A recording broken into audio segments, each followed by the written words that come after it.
کہ اس ایک بات کو انسان پلے پائے تو بتائیں گھروں میں ناچاکی ہوگی، رولے پڑیں گے، اختلافات اٹھیں گے، نہیں اٹھتے۔ اور آپ آج خود غرضی کا دور ہے، حق تلفی کا دور ہے،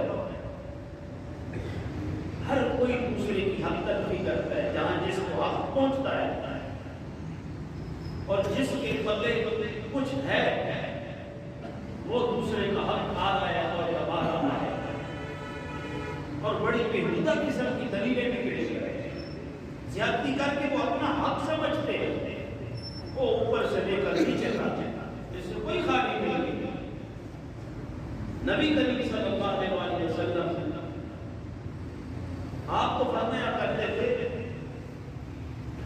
کسی کی کوئی مشکل ہوتی فرماتے تھے مجھے کسی کے ساتھ چند قدم چل کے کوئی اور محسوس نہیں ہوتی، کون جن کے قدم کی وجہ سے زمین پاک و پاک، کون جن کے بغیر عالم ارواح میں بھی کوئی چارہ نہیں تھا، اس جہاں میں بھی کوئی چارہ نہیں ہے، جن کے بغیر قبر میں بھی کوئی چارہ نہیں ہے، جن کے بغیر حشر کے میدان میں بھی کوئی چارہ نہیں ہے۔ اس میں تو کوئی شک نہیں، دیوبندی بریلوی اہل حدیث سب مانتے ہیں انبیاء کے پاس جائیں گے، وہ کہیں گے میرا ہے تو غیر ہی کسی اور کے پاس چلے جائیں، ہم تمہارا آج کچھ نہیں کر سکتے۔ تو آخر نبی پاک سجدے پہ پڑیں گے، رب حساب و کتاب شروع کرے گا، قیامت کے دن کی سختی آسان ہوگی۔ اتنی بڑی ہستی یہاں پہ تو جس کو چند دن کے لیے منصب مل جاتا ہے وہ اپنی اصلیت بھول جاتا ہے، اپنے آپ کو فرعون اعظم ثابت کرتا ہے۔ وہاں پہ اتنی بڑی ہستی، میں نے عرض کیا نا مدینہ شہر میں صحابہ کے مجمع میں ایک پاگل اور ناسمجھ عورت آئی، اس نے آپ کو دھوپ پہ کھڑا کر دیا، کافی دیر تک آپ اس کی بات سنتے رہے۔ عمر فاروق رضی اللہ تعالیٰ عنہ کہتے ہیں یا رسول اللہ آپ کو پتہ ہے کہ اس کا دماغ ٹھیک نہیں ہے، تو نبی پاک صلی اللہ علیہ وسلم نے کتنا خوبصورت جواب دیا، عمر کوئی اس کی بات نہیں سنتا، میں بھی اس کی بات نہ سنوں، پاگل ہے تو پاگل تو پھر خود سے تو نہیں ہوئی، یہ تو اللہ کی اللہ ہے جس کو کتنا ہی عقل عطا کر دیتا ہے۔ گھر میں باپ بھی جب بوڑھا ہوتا ہے عقل ساتھ نہیں دیتی، مہمان جب بیٹے کے آ جائیں تو وہ بھی اشارے سے کہتا ہے میرے باپ سے میرے باپ کی باتوں کو ذرا توجہ نہ کرو، یہ اشارہ کرتا ہے۔ تو یہ تو اللہ کا کام ہے۔ سرکار نے فرمایا سارا مدینہ اس کی بات نہیں سنتا، عمر میں بھی اس کی بات نہ سنوں، تو سن کے آپ کے سینے پہ ٹھنڈ پڑ جائے گی۔ نبی پاک صلی اللہ علیہ وآلہ وسلم سے جب مکہ والوں نے آواز سلوک کیا اور وہ سلوک اتنا سخت تھا، حضرت ابو ہریرہ رضی اللہ تعالیٰ عنہ کہتے ہیں کچھ صحابہ آئے یا رسول اللہ ان کے لیے بد دعا کر دیجیے، ان کے لیے بد دعا کر دیجیے، تو نبی پاک صلی اللہ علیہ وسلم نے فرمایا سنو مجھے بد دعا کرنے کے لیے نہیں بھیجا گیا، انما بعثت رحمہ، مجھے تو میرے رب نے رحمت بنا کر کے مبعوث فرمایا ہے، میں تو تنگیوں کو آسانیوں میں بدلنے کے لیے آیا ہوں، میں تو بے حیائی کو حیا میں بدلنے کے لیے آیا ہوں، میں تو لوگوں میں جہالت کو ختم کر کے رحمت کو عام کرنے کے لیے آیا ہوں، اور رب نے قرآن میں بھی یہی فرمایا ہے وَمَا أَرْسَلْنَاكَ إِلَّا رَحْمَةً لِلْعَالَمِينَ، کیا ہم نے آپ کو تمام جہانوں کے لیے رحمت بنا کے نہیں بھیجا؟ تو میرے صحابہ میں بد دعائیں دینے کے لیے نہیں آیا، میں تو رحمت تقسیم کرنے کے لیے آیا ہوں۔ ہم تو بات پہ برا بھلا نہیں کہتے، نبی پاک نے کبھی کسی کو برا نہیں کہا، آپ کی سماجی زندگی کا یہ پہلو ہے، جب بھی آپ سے کوئی مانگنے گیا، حدیث میں آتا ہے آپ نے ساری زندگی میں نا کا ارشاد نہیں فرمایا کہ میرے پاس یہ چیز نہیں ہے۔ آپ نے جو کچھ بھی دیا ہے، مال کا ڈھیر بھی لگا ہوا ہے، مال کا ڈھیر بھی لگا ہوا ہے، اس وقت تک نبی کریم صلی اللہ علیہ وسلم گھر میں نہیں گئے جب تک کہ اس کو لوگوں میں تقسیم نہیں کر کے گئے۔ آج کیا ہوتا ہے، ہم تو بچاتے رہتے ہیں، غریب ترس رہے ہیں، ہم مال اکٹھے کر رہے ہیں، بتاؤ نا بیت المال، غریبوں کے پاس گھر نہیں، کھانے کے لیے کچھ نہیں، بیت المال میں پیسہ دے دے رہے ہیں، حکومتی عیاشیوں کے لیے تو ہے، غریبوں کے لیے نہیں ہے۔ بتاؤ نا، قسم اللہ کی یہ مال ان کے باپ کا ہے، ان کو وراثت میں ملا ہے، یہ تو ہمارے خون پسینے کی کمائی ہے۔ بچہ پیدا ہو جائے تو ٹیکس دینا شروع کرتا ہے، اب تو موت کا بھی ٹیکس ہے، مرنے میں بھی ٹیکس ہے، تو یہ تو وبال جان ہے۔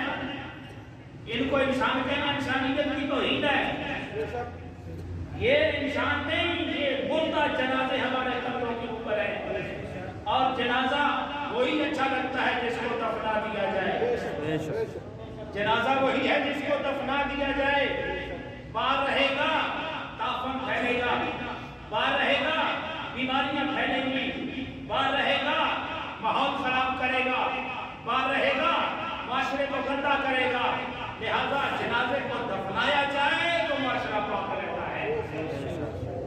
یہ دفنانے کے لائق ہے، اب آزمانے کے لائق نہیں۔ تو سامعین محترم، میں نے یہ تب کہا ہے، اس حدیث کے تناظر میں کہا ہے، صحابہ نے سوال کیا، یا رسول اللہ صلی اللہ علیہ وسلم، بہترین لوگ کون ہیں یا رسول اللہ، اور اللہ کو محبوب لوگ کون ہیں، اور اللہ کو محبوب عمل کون سا ہے؟ دو باتیں، محبوب لوگ بولے، محبوب لوگ کون ہے، دوسرا محبوب عمل، عمل۔ اللہ کو محبوب لوگ کون ہیں اور اللہ کو محبوب عمل کون سا ہے؟ سنو، سن کے سینے میں ٹھنڈ پڑ جائے گی۔ میرے نبی نے فرمایا اللہ کو محبوب لوگ وہ ہیں، اللہ کو محبوب لوگ وہ ہیں، خیر الناس من ینفع الناس، جو دوسرے لوگوں کو فائدہ دیتے ہیں۔ کیا دیتے ہیں؟ تو بولو تو صحیح نہ، کیا دیتے ہیں؟ فائدہ دیتے ہیں، لوگوں کی بھلائی کا خیال کرتے ہیں، لوگوں کو تکلیف نہیں دیتے۔ اور محبوب عمل کون سا ہے؟ یہ نبی پاک خود فرما رہے ہیں، بہترین لوگ وہ ہیں جو دوسروں کو نفع دیتے ہیں، دوسروں کو فائدہ دیتے ہیں۔ اور سنو میرے صحابہ، بہترین عمل وہ ہے، کوئی مشکل میں ہے تو اس کو مشکل سے نکال لیا جائے، جو تنگ دست ہے اس کی تنگ دستی کو دور کر دیا جائے۔ نبی کی سیرت کو بھی دیکھو اور ہم اپنے کردار کو بھی دیکھیں، مانگنے والے کو ہم 10 روپے دیں گے، مسکین جو بھلا ہے کپڑوں میں صحیح ہے اس کے اوپر ہم زبان کے تلوار چلائیں گے۔ یہ ڈیفرنس ہے، وہ نبی کی سیرت ہے، یہ ہماری سیرت ہے۔ ابھی حدیث ختم نہیں ہوئی، فرمایا بھوکا ہے تو اس کی بھوک مٹا دو، یہ نبی کا فرمان ہے، بھوکا ہے تو بھوک مٹا دو، مشکل میں ہے تو اس کی مشکل کو حل کرو۔ اگلی بات فرمایا مجھے کسی کی ساتھ بھلائی کرنا، ایک طرف مسجد نبوی میں 1 مہینہ اعتکاف کرنا، ایک طرف کسی کے ساتھ بھلائی کرنا، ایک طرف مسجد نبوی میں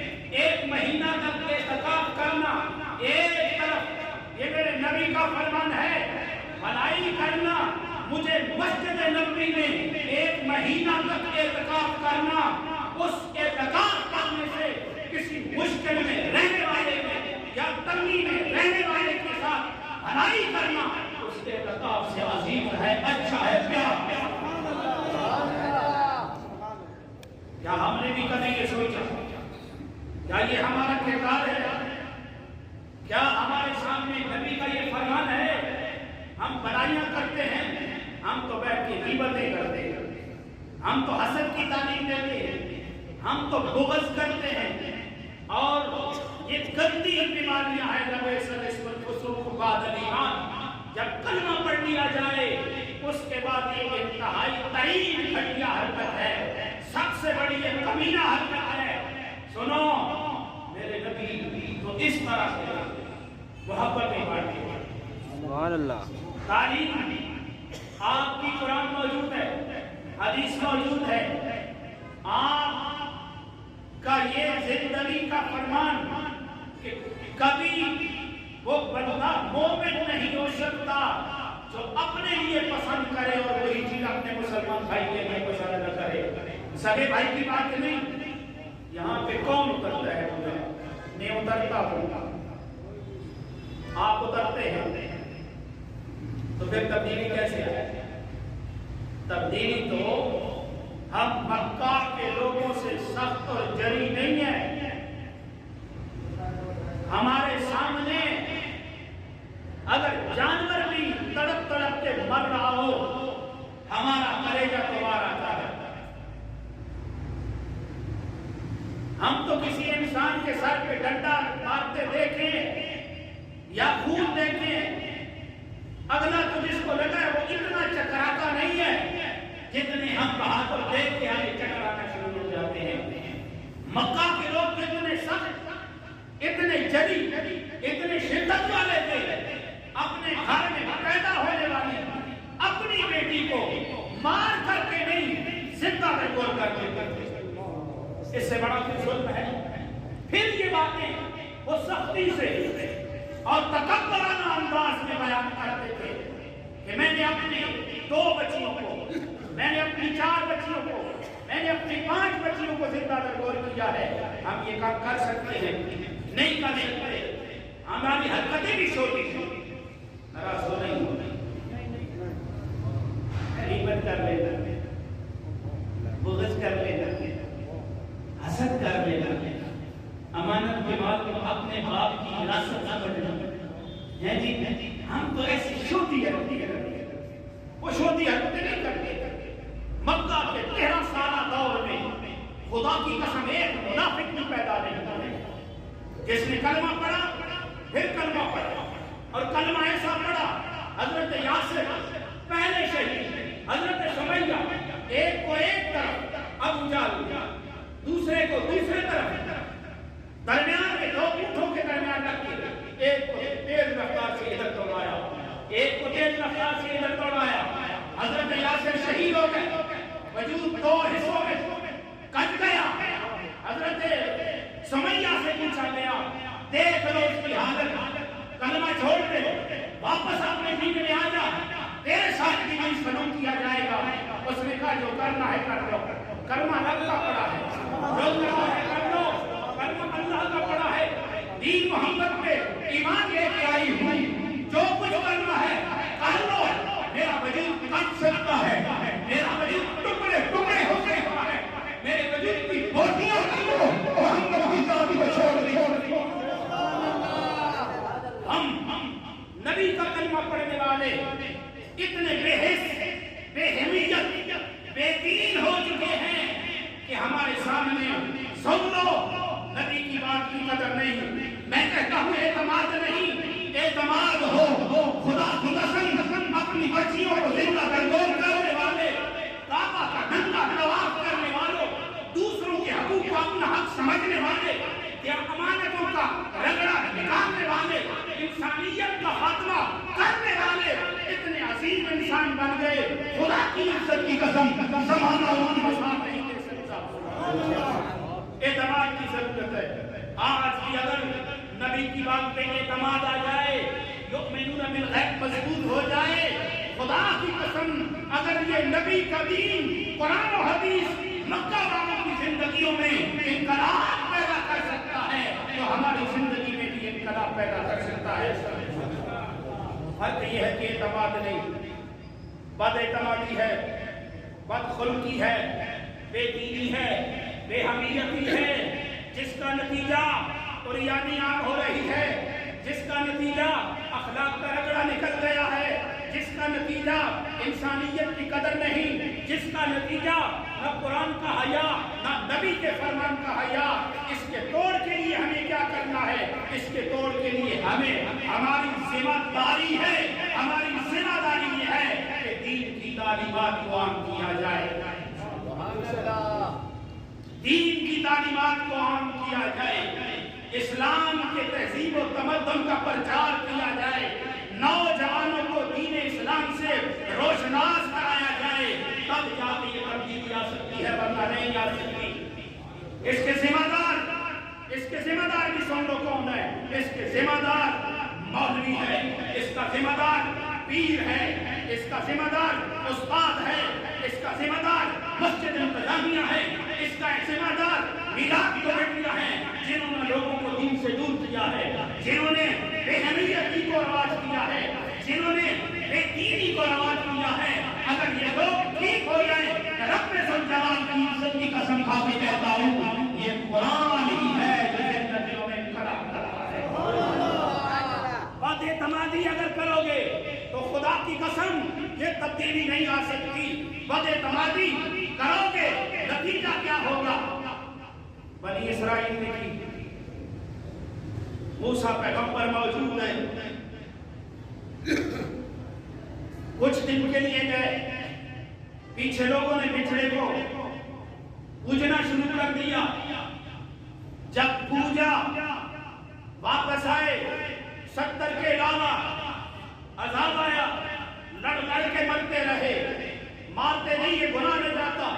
تو سامعین محترم جب مر چکے تو اللہ نے کہا موسیٰ وہ جو 70 ہیں جنہوں نے اس کو پوجا نہیں ہے ان کو میرے پاس لے آ، وہ زاری کریں گے، وہ مجھ سے معافی مانگیں گے، میں ساری امت کو معاف کر دوں گا۔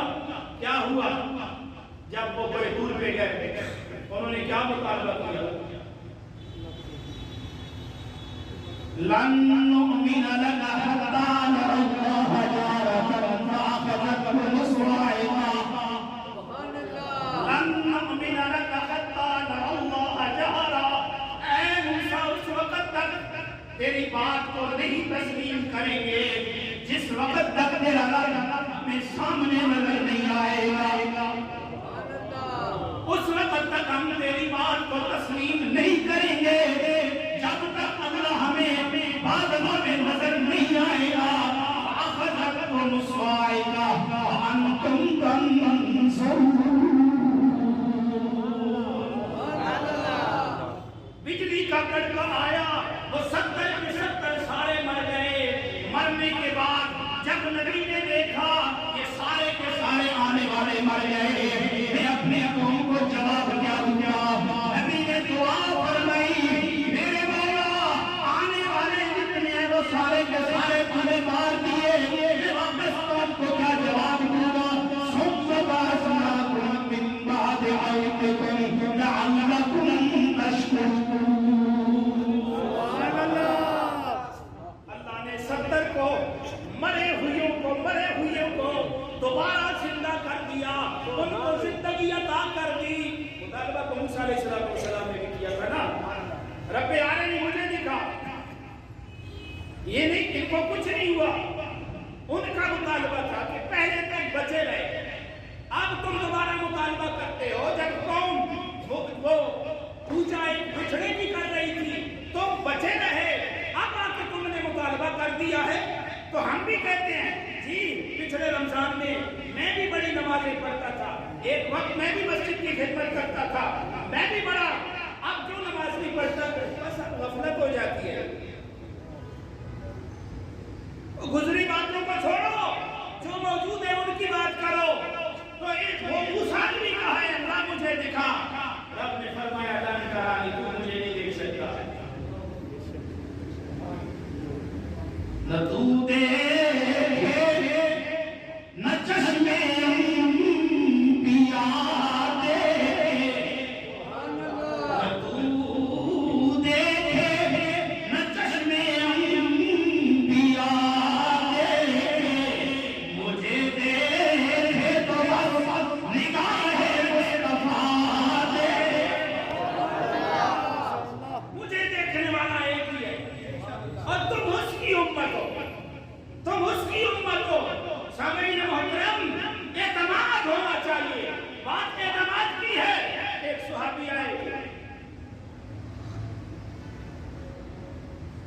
نبی پاک کو دعوت دیتے ہیں، یاد آ گیا نام حضرت ابو عبیدہ رضی اللہ تعالیٰ عنہ، کہا یا رسول اللہ میری دعوت ہے، آئیں کھانا فرمائیں۔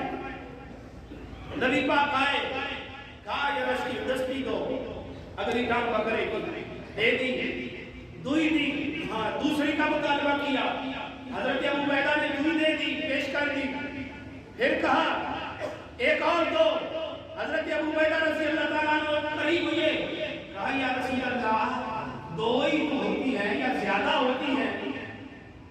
نبی کو نہیں پتا، بولو نا، اور آپ کو بھی پتا ہے، تو نبی کو تو بدرجہ ادب پتا ہے۔ اور بکرے کی اگلی ٹانگیں کتنی ہوتی ہیں؟ کتنی؟ بھول گئے ہو، بھول گئے ہو، کتنی ہوتی ہیں؟ دو ہوتی ہیں۔ تو نبی کو نہیں پتا، صحابی کہتے ہیں یا رسول اللہ دو تو ہوتی ہیں، آپ تیسری کا مطالبہ کر رہے ہیں۔ میرے نبی نے کہا ابو عبیدہ اگر تو دیتا رہتا تو پھر یہ ختم نہ ہوتی، اور یہ کلمات ہے مجھے اللہ کی عزت کی قسم، اگر تو یہ بات نہ کرتا نا تو رب دیتا رہتا ہے، برتن کا نہ اٹھاتا رہتا تو رب دیتا رہتا ہے۔ ایک صحابی ہے، میں نے یا رسول اللہ میرے بھائی کا پیٹ خراب ہے، آپ نے کہا جاؤ شاہد پلاؤ، دوبارہ یہ ٹھیک نہیں ہے، کہا جاؤ شاہد پلاؤ، چوتھی مرتبہ کہا اللہ اور اس کا رسول سچا ہے، تیرے بھائی کا پیٹ ٹھیٹھا ہے، جاؤ اس کو شاہد پلاؤ۔ جب شاہد پلایا تو ٹھیک ہو گیا۔ یعنی آنکھوں دیکھی بات کی اتنی قدر و منزلت نہیں ہے جتنے نبی کی بات کی قدر و منزلت۔ کہاں ہے وہ بات؟ رسول اللہ نے کہا نماز پڑھو مسجد خالی، رسول اللہ نے کہا قرآن پڑھو، قرآن کے قریب ہم نہیں جاتے، رسول اللہ نے کہا وراثت کا حق نہ کھاؤ، ہم کھاتے جا رہے ہیں۔ تو پھر معاشرے میں غسل کیسے آئے؟ غسل آتا ہے نبی کی تعلیم سے، یہ بات یاد رکھیں، نبی کی تعلیم قرآن و حدیث میں ہے، ہمارا قرآن و حدیث پہ اعتماد نہیں ہے۔ ہم جاتے ہیں ایک تویز مل جائے، تویز سے ہمارے گھر میں برکت آ جائے، اور بابا تویز سے برکت نہیں آتی، قرآن سے برکت آتی ہے۔ قرآن کا ذکر، قرآن کا ذکر، اللہ کے اسماء حسنہ کو چھوڑ کے اس بندے کے تویز سے تبدیلی آئے گی جس کو استنجا کرنے کا طریقہ ہی نہیں پتا، جس نے نماز پڑھی نہیں ہے، قرآن پڑھتا نہیں ہے، نہ ہم پڑھتے ہیں، وہاں پہ گمراہی تو پھیل سکتی ہے، برکت نہیں آ سکتی۔ برکت آئے گی قرآن سے آئے گی، برکت آئے گی نبی کی حدیث سے آئے گی، برکت آئے گی نبی کی تعلیم سے آئے گی، برکت آئے گی تعلیمات اسلامیہ کو عام کرنے سے آئے گی، برکت آئے گی اپنی نجی مذہبی محافل کو درست کرنے کی وجہ سے آئے گی۔ ہمارے ہاں تو 4 گھنٹے محفلیں چلتی ہیں، قرآن بھی نہیں سنا جاتا، حدیث بھی نہیں سنا جاتی، اور چھوٹے چھوٹے لوٹے آ کے مولوی صاحب کو کہتے ہیں 1 گھنٹے کے بعد 2 گھنٹے کے بعد مولوی صاحب کا کرسی بھی پانی میں ڈلا جی میں ایک خیراتی ہے، بس مولوی کو اپنے خیراتی بنا دیا ہے نا۔ 1960 میں جب 1906 میں لا کر انگریز نے جس وقت کمیٹیاں بنائی نا، 7 پیٹیاں، اس وقت پیٹیاں لکڑی کی ہوا کرتی تھی، گھروں میں بھی یاد ہے بزرگوں کو، بکسے ہوتے تھے لکڑی کے ہوتے تھے، پیٹیاں رکھ دی گئی، اور ان پیٹیوں کا رخ مسجد کی طرف، خانقاہ کی طرف، ادھر پیٹیوں میں چندہ ڈالتا، یعنی یہ جتنا بھی طبقہ ہے مسجد کا انتظامیہ ہے، مسجد کا مولوی ہے، یہ ساری زندگی منگتا بنتا رہے، ساری زندگی یہی کرتا رہے۔ کیا بیٹی کی حقدار اسپتال نہیں، جہاں پہ ایمرجنسی ہے، بیٹی کی حقدار وہ ہے، مسجد نہیں ہے، یہ تو خدا کا گھر ہے۔ خدا کو کہتا ہے لن تنالوا البر حتى تنفقوا مما تحبون، تمہاری قیمتی چیز جب تک میری راہ میں نہیں ہے میں قبول نہیں، مقبول ترین چیز اپنے رکھ کے گھر میں نکال کے جیب میں نکالا، بٹوا نکالا، 10,000 ہے، 5,000 ہے، 2,000 ہے، جو بیچارہ تھکا ہوا نوٹ ہے، جس کو گال زنانی کو پیش کرو مروڑا بنا کے منہ پہ مار دیے ہیں جی، وہ مسجد کے چندے بھی ہم دے رہے ہیں، اس لیے ہمیں پتا ہے کمیٹی بھی مانگتے ہیں، مولوی بھی مانگتا ہے، اوپر سے ہمیں یہ انگریز کا دیا ہوا نصاب ہے، اللہ کی قسم یہ انگریز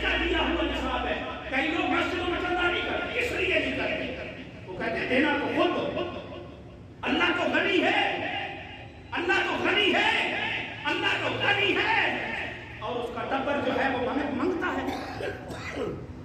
بولو تو سمجھو دین کی حقانیت کو، جب تک قرآن و حدیث عام نہیں ہوگا کچھ بھی نہیں ہوگا، عزت نہیں آتی۔